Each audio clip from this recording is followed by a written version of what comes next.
వీక్షకులకు స్వాగతం, నమస్కారం. ఢిల్లీలో ఎన్డీఏ కూటమి అభ్యర్థికి ఓట్లేసి రాష్ట్రంలో ఆ ఎన్డీఏ కూటమి పాలన విమర్శిస్తున్న జగన్మోహన్ రెడ్డి ప్రెస్ మీట్ని చూసాం.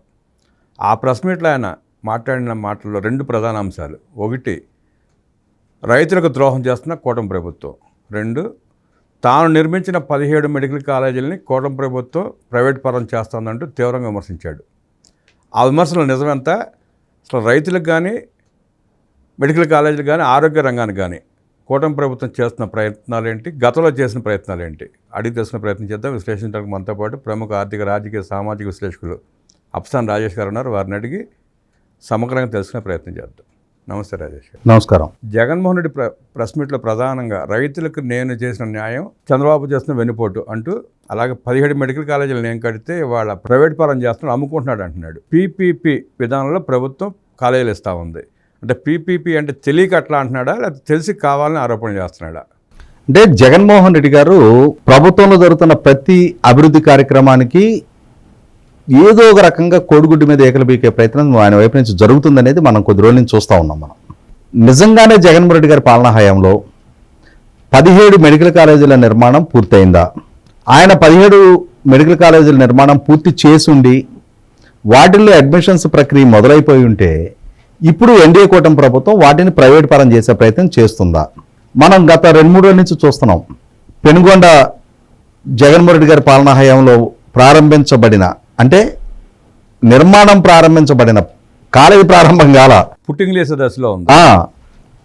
అక్కడ పెనుగొండ కాలేజీ పరిస్థితి ఎలా ఉంది, బాపట్ల కాలేజీ పరిస్థితి ఎలా ఉంది, అమలాపురం కాలేజీ పరిస్థితి ఎలా ఉంది అనేది మనందరికీ కళ్ళ ముందున్న వాస్తవ దృశ్యాన్ని అక్కడున్న స్థానిక నాయకులు ఆ కాలేజీలు సందర్శించి ఇవి జగన్మోహన్ రెడ్డి గారి పాలనా హయాంలో జరిగిన పురోగతి అని చెప్పని ప్రజల దృష్టికి తీసుకొచ్చారు.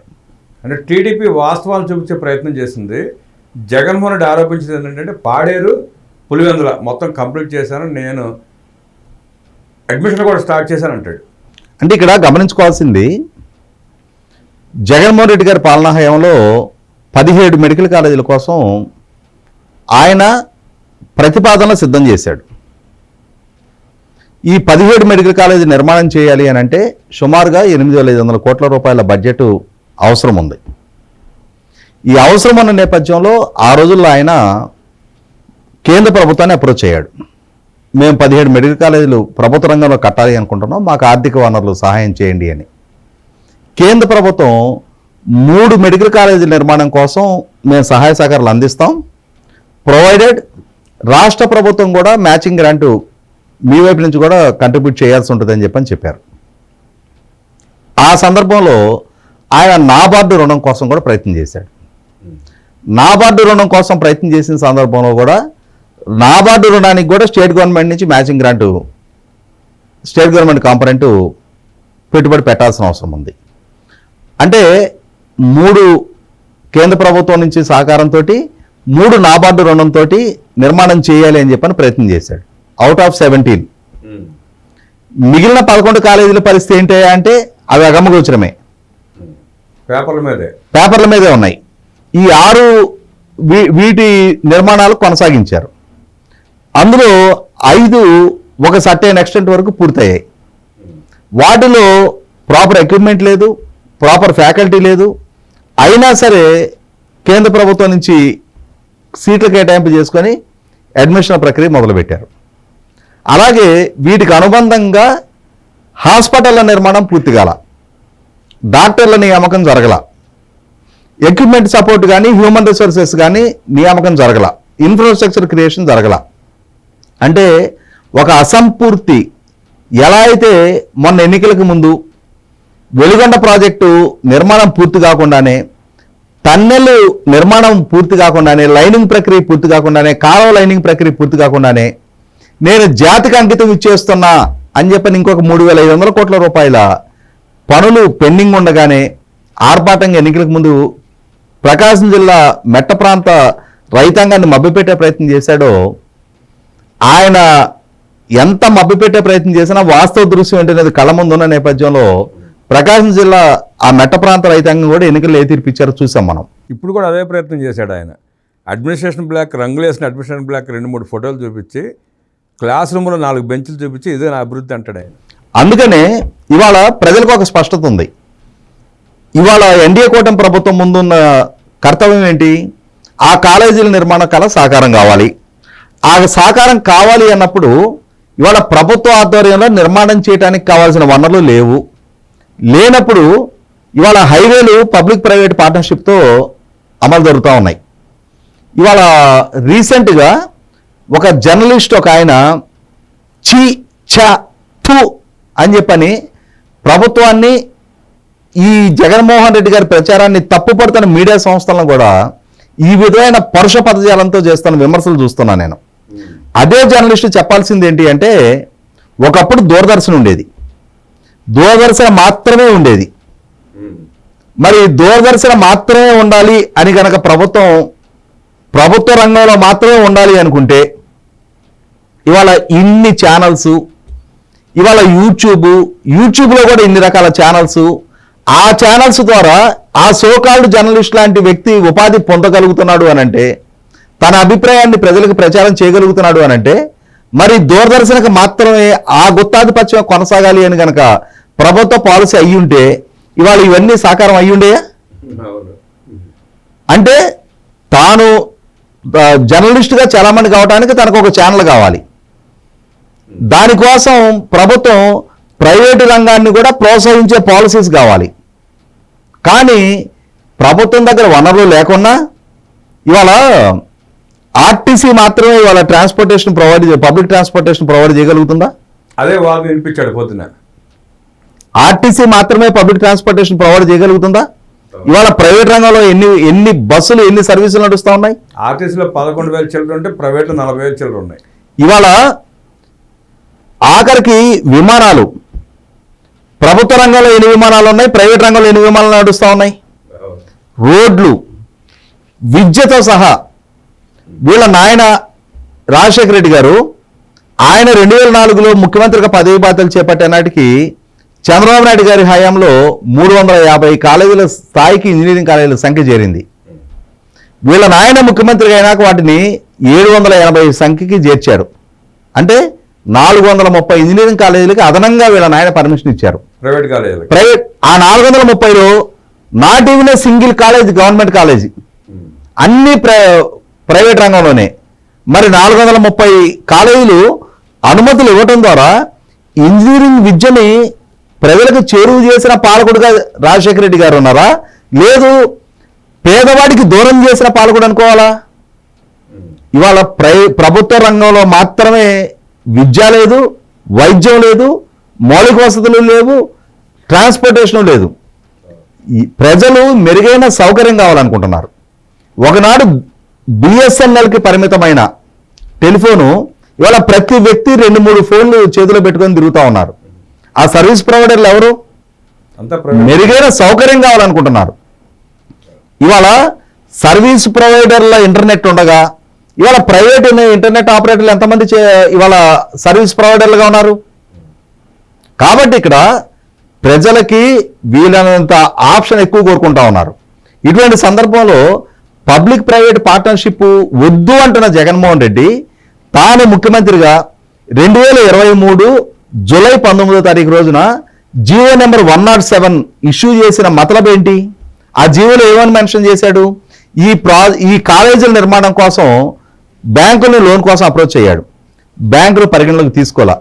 ఒక ప్రభుత్వాధికారిని ఈ లోన్లు పర్సువేషన్ కోసమే ఆయనకి బాధ్యతలు అప్పగించి ముంబైలో ఉన్న బ్యాంకుల హెడ్ క్వార్టర్స్ చుట్టూ తిప్పినప్పుడు ఆనాడు కూడా జగన్మోహన్ రెడ్డి గారి ప్రభుత్వం పట్ల నమ్మకం లేని బ్యాంకులు స్పందించలా. అప్పుడు ఒక జీవో తీసుకొచ్చాడు. ఆ జీవో ద్వారా 50% సీట్లని మేనేజ్మెంట్ కోటాలో అమ్ముతాము అని చెప్పని. ప్రభుత్వ కాలేజీల్లో మేనేజ్మెంట్ కోటా అనేది నేను చూడలా, మీరు ఏమన్నా చూసారా? కానీ ఎప్పుడు వెళ్ళా. మరి అటువంటి జీవోని తీసుకొచ్చిన జగన్మోహన్ రెడ్డి గారి పాలనా హయాంలో ఈ చీచా తూ అంటున్న జర్నలిస్టు ఆ రోజు ఆయన కళ్ళకి ఆ జీవో కంటికి కనపడలేదా? చీ జగన్మోహన్ రెడ్డి తూ నీ బతుకు, నువ్వు వాళ్ళ 107 జీవో తీసుకురావడం ఏంటి, 50% మేనేజ్మెంట్ కోటాకి కేటాయింపులు చేయడం ఏంటి అని చెప్పని ఆ రోజు ఇతను స్పందించలేదే? అడిగి ఉండాల్సింది. ఆ రోజు స్పందించలేదే? ఆ రోజు ఆ జీవోని తీసుకొచ్చి ఈ 50% సీట్లు మేనేజ్మెంట్ కోటాకి ఇవ్వడం ద్వారా దాని ద్వారా జనరేట్ అయ్యే డబ్బులతోటి ఈ బ్యాంకులకి ఈఎంఐలు కడతాం, లోన్లు ఇవ్వమని చెప్పని బ్యాంకులను అప్రోచ్ అయ్యారు. అయినా సరే బ్యాంకులు స్పందించరా. ఆ స్పందించక ఎక్కడ వేసిన కొంగలు అక్కడలాగా ఆ ఫుటింగుల దగ్గర కాలేజీలన్నీ నిర్మాణాలు ఆగిపోయి ఉన్నాయి. అటువంటివి ఆ నిర్మాణాలు పూర్తి కావాలి అని అంటే ఇవాళ పబ్లిక్ ప్రైవేట్ పార్ట్నర్షిప్తో మాత్రమే సాధ్యం అని చెప్పని. మీరు ఇక్కడ ఇంకొక అంశం ఉంది. అతను 50% మేనేజ్మెంట్ కోటాకి ఇచ్చాడు. రూల్ ఆఫ్ రిజర్వేషన్ ఏం కావాలి? ప్రభుత్వ కాలేజీలు కదా, ఉన్న 100 సీట్లు ఉన్నాయనుకుంటే అందులో 50% SC, ST, minority, BC, ex service, sports quota ఇట్లాంటి రిజర్వ్ కేటగిరీ వాళ్ళకి వెళ్ళాలి కదా 50%. ఇవాళ నువ్వు 50% మేనేజ్మెంట్ కోటాకి ఇచ్చేస్తే మేనేజ్మెంట్ కోటాలో రిజర్వేషన్ కేటగిరీ ఎక్కడ ఉంటుంది? అంటే మిగిలిన 50%లో కూడా సగమే రిజర్వేషన్. అంటే నీకు ఉన్న 100 సీట్లలో 50% దక్కాలి రిజర్వ్ కేటగిరీకి, నువ్వు దాన్ని 25% కుదిస్తున్నావు కదా. అంటే అక్కడ నువ్వు పదే చెప్పే నా ఎస్సీలు, నా ఎస్టీలు, నా బీసీలు, నా మైనారిటీలు అని చెప్పని మైకి దొరికినప్పుడల్లా వల్లి వేసిన నువ్వు ఇవాళ ఆయా వర్గాలకు దక్కాల్సిన సీట్లు కోత వేసావు కదా. అటువంటి నిన్ను చీ-చా-తూ అనాలా? లేదు, నిన్ను సమర్థించే వాళ్ళు ఇవాళ ఎలా అయినా కాలేజీల నిర్మాణం పూర్తి కావాలి, ఆ వైద్య సీట్లు అందుబాటులోకి రావాలనే ఉద్దేశంతో ఇక్కడ ఇంకొక అంశం గుర్తు చేసుకుందాం మనం. ఇవాళ ప్రభుత్వ రంగంలో మెడికల్ కాలేజీలు ఉన్నాయి. ఒక్కొక్క డాక్టరు అతను ఆ మెడికల్ కాలేజీలో చదువుకొని బయటికి రావడానికి ప్రజలు కట్టిన పన్ను డబ్బు నుంచి ఎంత ఖర్చు అవుతా ఉంది? 5 సంవత్సరాలు వాళ్ళ మీద ప్రభుత్వం ఎంత వెచ్చిస్తూ ఉంది? అలా వెచ్చింపబడి బయటకు వచ్చిన ప్రభుత్వ డాక్టర్లు ఎంతమంది వాళ్ళు ఉచితంగా ప్రజలకు సేవ చేస్తున్నారు? మేము ఉచితంగా చదువుకున్నాం, మేము ప్రజలకు ఒక 5 ఏళ్ళు 4 ఏళ్ళు ఆ ఉచితంగా సేవ చేసి మా గ్రాటిట్యూడ్ మేము సమాజం పట్ల ప్రజల పట్ల తీర్చుకుంటామని చెప్పని ఎంతమంది డాక్టర్లు స్పందిస్తున్నారు? ఒక్కడు కూడా ఉండరు. మరి అటువంటి అప్పుడు ఇవాళ ప్రజలకు వైద్యం ఖరీదుగా మారిపోయినప్పుడు అటువంటి అప్పుడు ఇవాళ ఆ పబ్లిక్ ప్రైవేటు పార్ట్నర్షిప్లో వచ్చే కాలేజీలో అయినా సరే మెరిట్ పిల్లలకు ఉచితంగానే వైద్యం అందుద్దు కదా. ఎఫర్టబిలిటీ ఉన్నవాళ్ళు రేపు రోజున ఖర్చు పెట్టైనా సరే సీట్లు కొనుక్కుంటాము అని జగన్మోహన్ రెడ్డి తీసుకొచ్చిన 107 జీవోలో ఏదైతే మెన్షన్ చేశారో అది వాస్తవ రూపంలో అప్లికబుల్ అవడానికి నువ్వు బ్యాంకు నుంచి లోన్ తీసుకొచ్చి లోన్ తీరుస్తా అంటున్నావు. ఇవాళ లోన్తో సంబంధం లేకుండా ప్రైవేట్ రంగ పెట్టుబడితోటి ప్రభుత్వం ప్రైవేటు కలిపి భాగస్వామ్యంతో నిర్మాణం చేయాలి అని చెప్పని ప్రభుత్వం సంకల్పిస్తే దాన్ని ఎందుకు తప్పుపడుతున్నావు? ఇక్కడ ఒక అంశం గుర్తు చేసుకున్నాం. అసలు ప్రభుత్వ రంగం గురించి మాట్లాడే నైతికత జగన్మోహన్ రెడ్డికి కానీ వాళ్ళ నాయనకు కానీ ఉందా? నేను 2 కేసు రెఫరెన్స్లు చెప్తా. చంద్రబాబు నాయుడు గారి ప్రభుత్వ హయాంలో మనకందరికీ తెలుసు నానకరామ్గూడలో గోల్ఫ్ కోర్స్ ఉంది. ఆ గోల్ఫ్ కోర్సు నిర్మాణం చేసే సందర్భంలో ప్రభుత్వ పరంగా మేము భూమి కేటాయింపులు చేస్తాము, డెవలపర్గా మీరు డెవలప్ చేయండి అని చెప్పని ఎంఆర్ ప్రాపర్టీస్తో ప్రభుత్వం ఒప్పందం చేసుకొని ఏపీఐఏసీ ద్వారా ఒప్పందం చేసుకొని రాష్ట్ర ప్రభుత్వానికి 26% వాటా, ఎంఆర్ ప్రాపర్టీస్కి 74% వాటా అని చెప్పని ఆ రోజు ఒక ఒప్పందం జరిగింది. దాన్ని రాజశేఖర రెడ్డి గారు ముఖ్యమంత్రి అయిన తర్వాత రాష్ట్ర ప్రభుత్వ వాటా 26%ని 6% కుదించాడు. 26% ఎంఆర్ ప్రాపర్టీస్కి అదనంగా దక్కిన పర్యవసానం ఎంఆర్ సంస్థ జగన్మోహన్ రెడ్డి సంస్థలో పెట్టుబడులు పెట్టింది. అంటే జగన్మోహన్ రెడ్డికి లంచాలు ముట్టడం కోసం 20% రాష్ట్ర ప్రభుత్వ వాటా అమ్ముకున్న నేపథ్యం ఈ తండ్రి కొడుకులది. ఇవాళ జగన్మోహన్ రెడ్డి మీద నమోదైన 11 అక్రమాస్తుల కేసులో ఇదొకటి. అలాగే ఇవాళ హైటెక్ సిటీలో రహేజా మైండ్ స్పేస్, ఆ రహేజా సంస్థకి కూడా ఆనాడు చంద్రబాబు నాయుడు గారి ప్రభుత్వం చేసుకున్న ఒప్పందం ప్రకారం 26% స్టేట్ గవర్నమెంట్ ఒక కాంపోనెంట్, దాన్ని కూడా 6%కి కుదించిన నేపథ్యం రాజశేఖర రెడ్డి గారిది. దాని పర్యవసానం రహేజా సంస్థ కూడా జగన్మోహన్ రెడ్డి గారి సంస్థలో పెట్టుబడులు పెట్టింది. ఇవాళ జగన్మోహన్ రెడ్డి మీద నమోదైన 11 అక్రమాస్తుల కేసుల్లో అది కూడా ఒకటి. అంటే రాష్ట్ర ప్రభుత్వ వాటాలు ప్రైవేట్ సంస్థలకు కట్టబెట్టి వాళ్ళ దగ్గర నుంచి లంచాలు తీసుకున్న నేపథ్యం ఈ తండ్రి కొడుకులది. వీళ్ళకి వాళ్ళ ప్రైవేట్ రంగం ప్రభుత్వ రంగం అని చెప్పని మాట్లాడే నైతికత వీళ్ళకి లేదు. ఇవాళ ఆ కళ సాకారం అవ్వాలి అనంటే, ఆ వైద్య సీట్లు రాష్ట్ర ప్రభుత్వానికి అందుబాటులోకి రావాలి అనంటే, రాష్ట్ర ప్రభుత్వం దగ్గర ప్రస్తుతం ఉన్న ఆర్థిక సంక్షోభ నేపథ్యంలో ఇప్పుడు అన్ని రంగాల్లో ఎలా అయితే ప్రైవేట్ పబ్లిక్ పార్ట్నర్షిప్ కొనసాగుతూ ఉందో అదేవిధంగా ఈ రంగంలో కూడా ప్రైవేట్ పబ్లిక్ పార్ట్నర్షిప్ తోటి ప్రభుత్వం కాలేజీలు ఎలా అయినా నిర్మాణం చేసి తీరాలనే లక్ష్యంతో ఇవాళ ప్రయత్నం చేయడాన్ని జగన్మోహన్ రెడ్డిని సమర్థించే ఈ సోకాల్డ్ జర్నలిస్టులు కొద్దిమంది సమర్థించిన మాత్రాన ఇవాళ సత్యం అసత్యం కాదు, అసత్యం సత్యాన్నిగా వీళ్ళు మరచలేరు. ఇందాక మీరు ప్రస్తావించినట్టు నాబార్డుకి రుణానికి వెళ్ళాడు, 5,000 కోట్లని తెచ్చాడు. కేంద్ర ప్రభుత్వం కూడా తన వాటా ఇచ్చింది, సుమారుగా 6,000-7,000 కోట్లు వచ్చినాయి మెడికల్ కాలేజ్ పేరిట. దాంట్లో ఖర్చు పెట్టింది 2,000 కోట్ల చిల్లర. కాంట్రాక్టర్లకు బకాయి 600 కోట్ల చిల్లర. మిగతా 3-4 వేల కోట్లు ఏం చేశాడో అర్థం కాదు. అంటే ఇక్కడ 100కి 100 పాళ్ళు జగన్మోహన్ రెడ్డి గారికి ఆ కాలేజీలు పూర్తి చేయాలనే తాపత్రయం కన్నా కూడా ఆ కాలేజీల నిర్మాణం పేరిట చేసిన ప్రచారమే ఎక్కువ. ఎందుకంటే అమరావతిలో రాజధాని ఉంటుంది అన్నాడు, అమరావతి పట్ల ఎంత చిత్తశుద్ధి ప్రదర్శించాడో చూసాం. 13 జిల్లాలు 13 హైదరాబాద్కి అభివృద్ధి చేస్తాడు.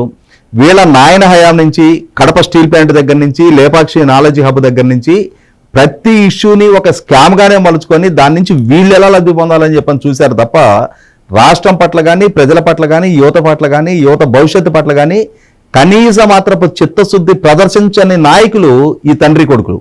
ఇవాళ వీళ్ళొచ్చి సెలెక్ట్ చేసుకున్న మీడియా ముందు రికార్డెడ్ ప్రెస్ మీట్లో ప్రభుత్వాన్ని దుమ్మెత్తిపోసి ప్రభుత్వానికి దురుద్దేశాలు ఆపాదించిన మాత్రాన వాస్తవం ఏంటనేది ప్రజలకు ఒక స్పష్టత ఉంది. కాబట్టి ఈ అసత్య ప్రచారాలని 2019-24 దాకా ప్రజలు చూసి విని ఉన్న నేపథ్యంలోనే జగన్మోహన్ రెడ్డి పట్ల, వాళ్ళ సొంత మీడియా పట్ల, వాళ్ళ సోషల్ మీడియా పట్ల వాళ్ళకు అనుకూలంగా మాట్లాడే ఈ సోకాల్డ్ మాజీ జర్నలిస్టుల, ప్రజెంట్ జర్నలిస్టుల, మాజీ న్యాయమూర్తుల, మాజీ ఐఏఎస్ అధికారుల ఎవరెవరు వైఖరి ఏంటనేది వాళ్ళకు ఒక స్పష్టత ఉంది ప్రజలకి.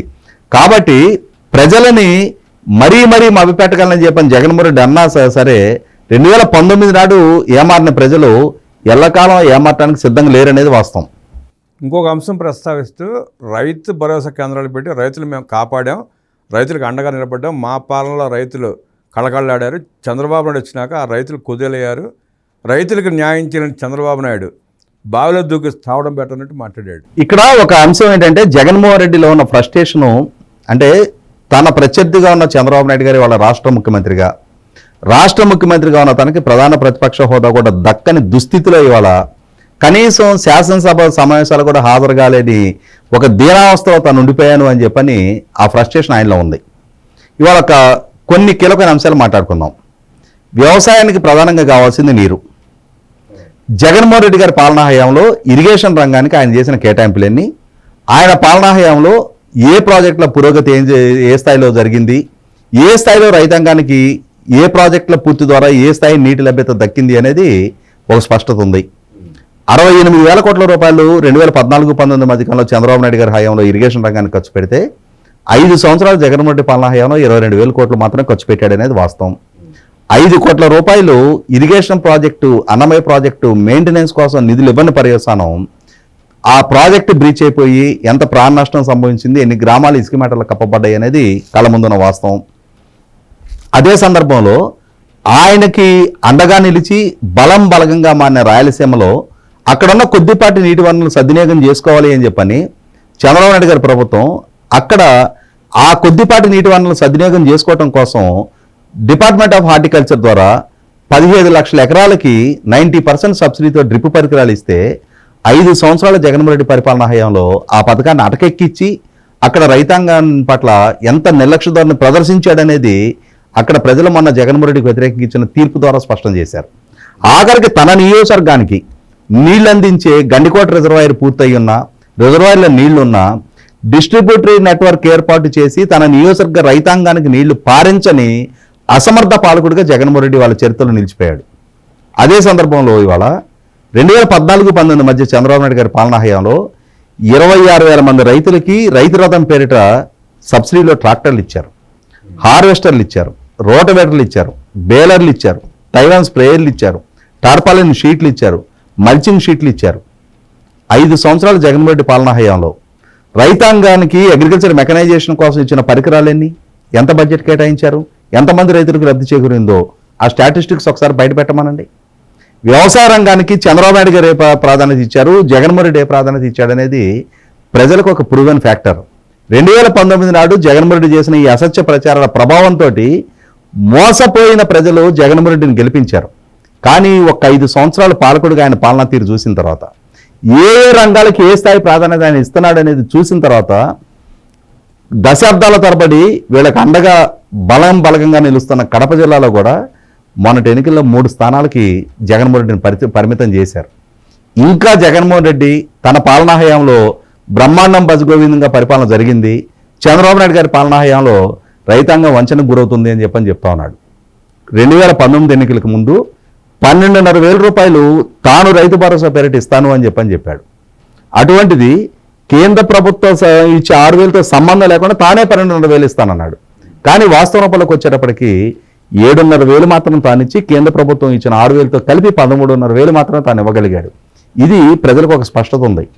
కాబట్టి వాళ్ళ ఎవరు ప్రజలను వంచారు, ఎవరి హయాంలో వ్యవసాయ నిర్లక్ష్యానికి గురైంది, ఎవరి హయాంలో ఇరిగేషన్ రంగం నిర్లక్ష్యానికి గురైంది, ఎవరి హయాంలో అగ్రికల్చర్ మెకనైజేషన్ నిర్లక్ష్యానికి గురైంది అనేది చాలా స్పష్టతతో ఉన్న రైతాంగం రాష్ట్రంలో ఉన్న అన్ని వర్గాల ప్రజల్లాగానే మొన్నటి ఎన్నికల్లో జగన్మోహన్ రెడ్డికి ఎంతటి గుణపాఠం నేర్పారు అనేది ఇవాళ ఆయనకు దక్కిన సీట్ల సంఖ్య చూస్తే అర్థమవుతుంది. ఇంకా నేను ప్రజల్ని ఏమార్చగలను, నేను చెప్పే అవాస్తవాలని వాస్తవాలుగా ప్రజలను నమ్ముతారు అనంటే ఆ ఛాన్స్ 2019లోనే ముగిసిపోయింది. ఇంకా ఈయన వంచనలో మోసపోవడానికి రాష్ట్ర ప్రజలు సిద్ధంగా లేరు, రాష్ట్ర రైతాంగం అసలు సిద్ధంగా లేరు అనేది వాస్తవం. జగన్మోహన్ రెడ్డి ప్రెస్ మీట్కి చెంపపెట్టుల 2 అంశాల మీద సమగ్రంగా విశ్లేషించి అద్భుతంగా సమాధానం చెప్పిన అప్సన్ రాజేష్ గారికి ధన్యవాదాలు తెలియజేస్తున్నాను. నమస్కారం.